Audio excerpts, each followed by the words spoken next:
क्या आपने कभी नोटिस किया है जब 9:15 पर प्राइस ओपन होती है तो वह ओपनिंग प्राइस एक सपोर्ट और रेजिस्टेंस की तरह काम करती है। यदि आप इस स्ट्रेटेजी पे काम करते हो या ट्रेड लेते हो तो आपको ज़बरदस्त प्रॉफिट होने वाला है। तो चलिए शुरू करते हैं। इसमें ट्रेड लेने के लिए सबसे पहले हम 5 minute time frame candle chart को सिलेक्ट करते हैं। अब जैसे ही 9:15 पर प्राइस ओपन होती है हम 5 मिनट की एक कैंडल के बनने का वेट करते हैं। जब 5 मिनट की एक कैंडल बन जाती है तो हम उस 5 मिनट की कैंडल की ओपनिंग प्राइस पर एक हॉरिजेंटल लाइन खींच देते हैं। जैसे रेड कैंडल बन रही है तो यहाँ एक ओपनिंग प्राइस पे हमने हॉरिजेंटल लाइन खींची है, और ग्रीन कैंडल बनती है तो इसके नीचे जो ओपनिंग प्राइस है यहाँ पे एक हम हॉरिजेंटल लाइन खींचते हैं।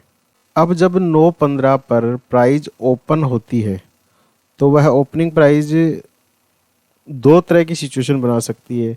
या तो वह ओपन होने के बाद प्राइस हॉरिजेंटल लाइन से ऊपर की तरफ जाएगी, या ओपन होने के बाद वह हॉरिजेंटल लाइन से नीचे की तरफ जाएगी। ये दो तरह की सिचुएशन हमें मार्केट में देखने को मिलेगी, इसके अलावा कोई सिचुएशन नहीं बनेगी। अब यदि 9:15 पर जब प्राइस ओपन होने के बाद यदि हॉरिजेंटल लाइन से नीचे की तरफ जाती है तो ऐसी सिचुएशन में हमें केवल और केवल बाय करने के बारे में सोचना है, सेल करने के बारे में बिल्कुल नहीं सोचना। क्योंकि जब प्राइस नीचे जा रही है तो वह सस्ती होती जा रही है, सस्ती होती जा रही है, तो सस्ते में हमें बाय करना है। तो हॉरिजेंटल लाइन से नीचे जाने पर हमें केवल और केवल बाय के बारे में सोचना है। और यदि ओपन होने के बाद प्राइस हॉरिजेंटल लाइन से ऊपर की तरफ जाती है तो हमें केवल और केवल सेल करने के बारे में सोचना है, बाय करने के बारे में बिल्कुल नहीं सोचना। क्योंकि जब प्राइस ऊपर जाती है तो वह महंगी होती जाती है, तो महंगे में हमें सेल करना चाहिए। इसलिए हमें केवल और केवल सेल करने के बारे में सोचना है। जब सुबह 9:15 पर जब प्राइस ओपन होती है और 5 मिनट की एक कैंडल बनती है तो हम यहाँ पे एक हॉरिजेंटल लाइन तो खींच देते हैं। अब इसके बाद जैसे जैसे 5-5 मिनट की कैंडलें बनना स्टार्ट होती हैं तो हम एक स्ट्रक्चर को मैप करते जाते हैं। जैसे 5 मिनट की कैंडल ये स्टार्ट हुई, फिर ये हुई, तो यहाँ तक एक इम्पल्स स्विंग हो गया, तो यहाँ इसके लो से लेके इसके हाई तक एक लाइन हम ड्रॉ कर देते हैं। फिर उसके बाद में ये इसकी नीचे की लिक्विडिटी लेता है और ये कैंडल इसके नीचे की लिक्विडिटी लेती है, और फिर ये ऊपर जाके इसके हाई को ब्रेक कर देते हैं। तो यहाँ से यहाँ तक हम पुल बैक है तो इसको एक हम लाइन ड्रॉ कर देते हैं, और इसके बाद ये एक इम्पल्स मूव है तो ये हम एक लाइन ड्रॉ कर देते हैं। तो इस तरह से हम एक स्ट्रक्चर को मैप करते हुए चलते हैं, लाइन को ड्रॉ करते हुए और एक स्ट्रक्चर को मैप करते हुए चलते हैं। अब जब 9:15 पर प्राइस ओपन होने के बाद जब हॉरिजेंटल लाइन से प्राइस ऊपर की तरफ जाती है और फिर नीचे पुल बैक लेके फिर ऊपर जाती है तो यह एक अप ट्रेंड बनता है, ये एक अप ट्रेंड बन रहा है। इसी तरह से जब प्राइस ओपन होने के बाद नीचे की तरफ जाती है तो यह है एक डाउन ट्रेंड बनाते हुए जाती है। तो यहाँ हॉरिजेंटल लाइन से ऊपर हमें अप ट्रेंड देखने को मिलेगा और हॉरिजेंटल लाइन से नीचे हमें डाउन ट्रेंड देखने को मिलेगा। अब जब प्राइस ओपन होने के बाद या तो ऊपर जाएगी या नीचे जाएगी, तो ऊपर जाने पर जब अप ट्रेंड चल रहा होता है तो हमें डाउन ट्रेंड बनने का वेट करना है, मतलब स्ट्रक्चर को शिफ्ट होने का वेट करना है। तो प्राइस जैसे यहाँ से यहाँ गई, फिर यहाँ गई, फिर यहाँ पे गई, तो ये इसने जो लो बनाया, जब तक ये जैसे ये लो टूटता है तो प्राइस अप ट्रेंड से डाउन ट्रेंड में आ जाती है। तो हमें इसका वेट करना है। इसी तरह से जब प्राइस नीचे जा रही है फिर ऊपर गई फिर नीचे गई, तो ये जो इसने हाई बनाया है, ये हाई जैसे ही टूटता है तो प्राइस डाउन ट्रेंड से अप ट्रेंड में आ जाती है, तो इसको स्ट्रक्चर शिफ्ट कहते हैं। तो इसके बनने का हमें वेट करना है। तो ये जब तक ये जितना नीचे बनेगा हम लाइन ड्रॉ करते जाएंगे, स्ट्रक्चर ड्रॉ करते जाएंगे, और जैसे स्ट्रक्चर शिफ्ट हमें देखने को मिलता है हम अपनी एंट्री प्लान करने की कोशिश करेंगे। तो इसको हम समझ।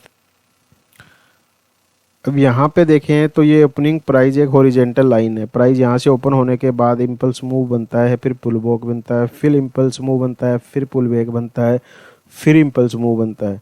अब प्राइस ने इसके ऊपर बॉडी क्लोज कर दी। अब इसके बाद इसने जो ये लो बनाया है प्राइस इसको ब्रेक करती है, तो यहाँ पे एक स्ट्रक्चर शिफ्ट हो चुका है। जो अप ट्रेंड चल रहा था वो डाउन ट्रेंड में कन्वर्ट हो गया। अब सबसे बड़ी चीज़ हमें जो देखनी है, हमें स्ट्रक्चर शिफ्ट तो देखना ही है, लेकिन स्ट्रक्चर शिफ्ट के साथ साथ हमें एक फेयर वैल्यू गैप भी देखना है। ये पहली कैंडल, ये दूसरी कैंडल और ये तीसरी कैंडल, इन तीनों कैंडलों में हमें एक गैप देखने को मिल रहा है। तो ये फेयर वैल्यू गैप जब हमें दिखता है तो यह मार्केट स्ट्रक्चर शिफ्ट एक वैलिड स्ट्रक्चर शिफ्ट होगा और हम मान सकते हैं कि प्राइस अप डाउन ट्रेंड में जाएगा। यदि हमें फेयर वैल्यू गैप नहीं देखने को मिलता है तो हमें फिर यहाँ पे ट्रेड लेने से बचना चाहिए। इसी तरह से जब प्राइस ओपन होने के बाद नीचे की तरफ इम्पल्स मूव बनाता है, फिर पुल बैक लेता है, फिर इम्पल्स मूव बनाता है, फिर पुल बैक लेता है, फिर इम्पल्स मूव बनाता है, और अब जाके इसने एक जो हाई बनाया था उसको उसने ब्रेक कर दिया। तो यहाँ इसने मार्केट स्ट्रक्चर शिफ्ट कर दिया। और दूसरी चीज़, फेयर वैल्यू गैप भी बन रहा है, तो ये एक वैलिड स्ट्रक्चर शिफ्ट हो रहा है, तो यहाँ हम एंट्री प्लान कर सकते हैं। अब समझते हैं कि हम एंट्री कैसे प्लान करें। तो जब ओपन होने के बाद प्राइस अप ट्रेंड में ऊपर की तरफ जाती है, तो जैसे प्राइस इम्पल्स मूव यहाँ बनाया, फिर पुल बैक बनाया और लो बना दिया, फिर इम्पल्स मूव बनाया, फिर हाई बनाया, और फिर पुल बैक बनाया और लो बना दिया, फिर इम्पल्स मूव बना के इसके हाई को ब्रेक करके ऊपर बॉडी क्लोज कर दी, फिर पुल बैक बनाया और इसके जो लो बनाया था उसको इसने ब्रेक कर दिया और साथ में एक फेयर वैल्यू गैप भी बना दिया। तो एक ये वैलिड मार्केट स्ट्रक्चर शिफ्ट हो गया, तो हम एंट्री प्लान के करने के बारे में सोच सकते हैं। तो जो हम एंट्री प्लान करेंगे वो इस फेयर वैल्यू गैप से करेंगे। तो प्राइस जैसे नीचे गया, अब प्राइस जब ऊपर पुल बैक लेने के लिए आएगा तो ये जो फेयर वैल्यू गैप है इससे हम अपनी एंट्री प्लान करने की कोशिश करेंगे। तो यहाँ हम अपनी एंट्री बनाएंगे और फिर नीचे जाने का वेट करेंगे और हम प्रॉफिट को बुक करते जाएंगे। तो इस तरह से हम ऊपर जब प्राइस जा रही होती है और जब अप ट्रेंड से डाउन ट्रेंड में शिफ्ट होता है तब हम अपनी एंट्री बनाते हैं। इसी तरह से जब प्राइस ओपन होने के बाद नीचे अप डाउन ट्रेंड बनाता है, तो यहाँ पे ये डाउन ट्रेंड में इम्पल्स मूव बनाया, फिर पुल बैक बनाया, फिर डाउन ट्रेंड में इम्पल्स मूव बनाया, फिर पुल बैक बनाया और ये एक हाई बनाया, फिर डाउन ट्रेंड में इम्पल्स मूव बनाया और इसके नीचे बॉडी क्लोज कर दी, फिर उसने स्ट्रक्चर को शिफ्ट कर दिया और साथ में एक फेयर वैल्यू गैप भी बना दिया। तो जब प्राइस यहाँ पर आने के बाद वापस जब पुल बैक लेने के लिए नीचे जाता है तो इस फेयर वैल्यू गैप से हम एंट्री प्लान करते हैं। तो यहाँ हम अपनी एंट्री बनाते हैं और प्राइस के ऊपर जाने का वेट करते हैं और अपना प्रॉफिट बुक करते हुए चलते हैं। अब सबसे बड़ी चीज़ है कि जब प्राइस यहाँ से इसने मार्केट स्ट्रक्चर शिफ्ट किया और प्राइस यहाँ से आके ऊपर यहाँ आता है, तो हम अपना जो स्टॉप लॉस होते हैं वो इस हाई पॉइंट पर लगाते हैं। इसी तरह से जब डाउन ट्रेंड होता है तो हम यहाँ एंट्री प्लान करते हैं, तो अपना स्टॉप लॉस जो है वो हम यहाँ पे लगाते हैं और 1:2 या 1:3 का हम प्रॉफिट बुक करने की कोशिश करते हैं, या ट्रेलिंग स्टॉप लॉस करते करते हम अपना प्रॉफिट बुक करने की कोशिश करते हैं। अब इस स्ट्रेटजी को हम कुछ एग्जाम्पल से समझते हैं।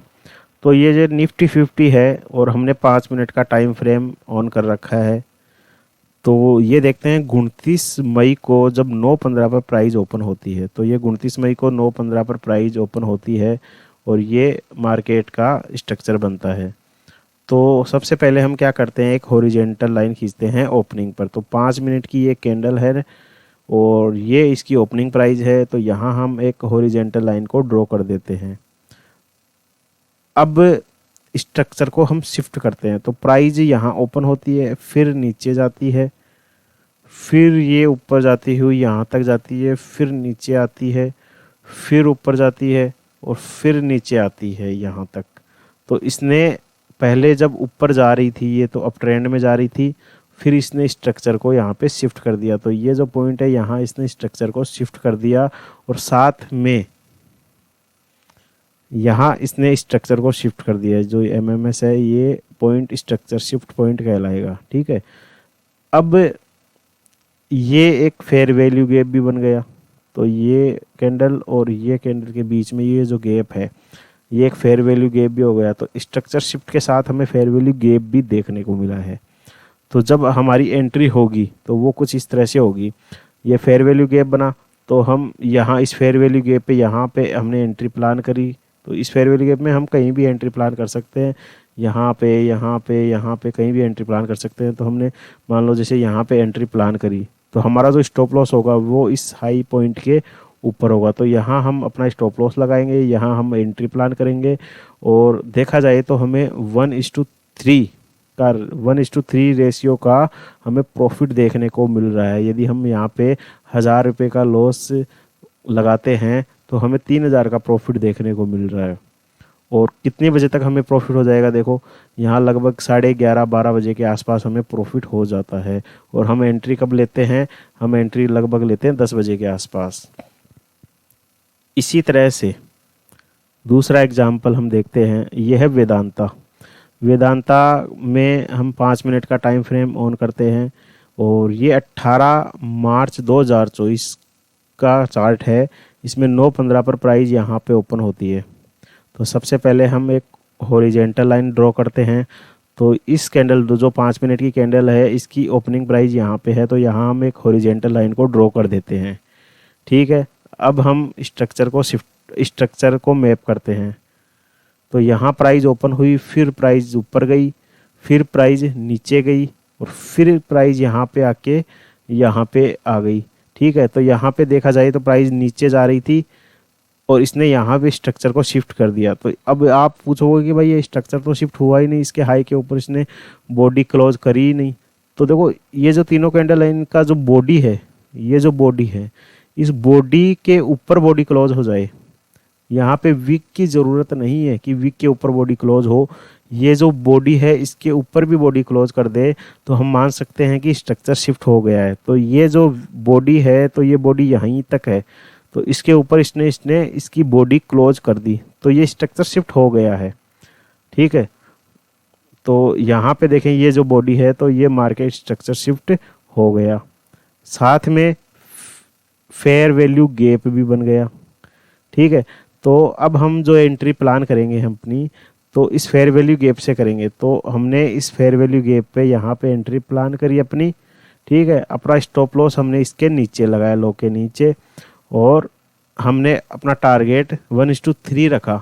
तो हमें अपना टारगेट 1:3 आसानी से मिल गया। तो हमारी जो एंट्री थी वो लगभग 10 बजे के आसपास हुई, और हमारा जो प्रॉफिट हुआ पूरा 1:3 का, वो लगभग 2:45 या 3 बजे के आसपास हमें अपना टारगेट देखने को मिला। तो इस तरह से हमें मार्केट में सुबह सुबह 9:15 पर जब प्राइस ओपन होती है तो हमें ये स्ट्रेटेजी देखने को मिलेगी। अब दूसरी चीज़ बता दूं मैं कि ये स्ट्रेटेजी हमें रोज़ देखने को नहीं मिलेगी। ये स्ट्रेटेजी हमें बहुत बार देखने को मिलेगी, लेकिन रोज़ देखने को नहीं मिलेगी।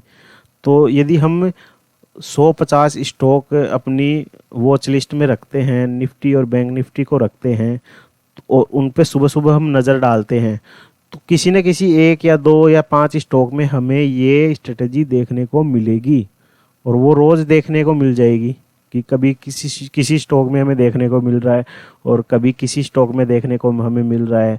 तो रोज़ हम अपनी एंट्री प्लान कर सकते हैं, और 1:3 या 1:2 का या इससे भी ज़्यादा का रेशियो हम बना सकते हैं। तो इस हिसाब से देखा जाए तो हम रोज़ 10,000, 20,000 या 50,000 जो हमारी कैपेसिटी है लॉस वहन करने की, उस हिसाब से हम अपना प्रॉफिट बना सकते हैं। तो ये एक बहुत ही ज़बरदस्त स्ट्रेटेजी है, इस पे बहुत ही अच्छा प्रॉफिट बनता है। तो इसको आप ट्राई करो, इसको बैक टेस्ट करो, इसको यूज़ करो। यदि आप इस पे लगातार काम करते रहते हो तो आपको बहुत अच्छा प्रॉफिट होने वाला है। तो अब आपको कमेंट में कुछ लिखना है।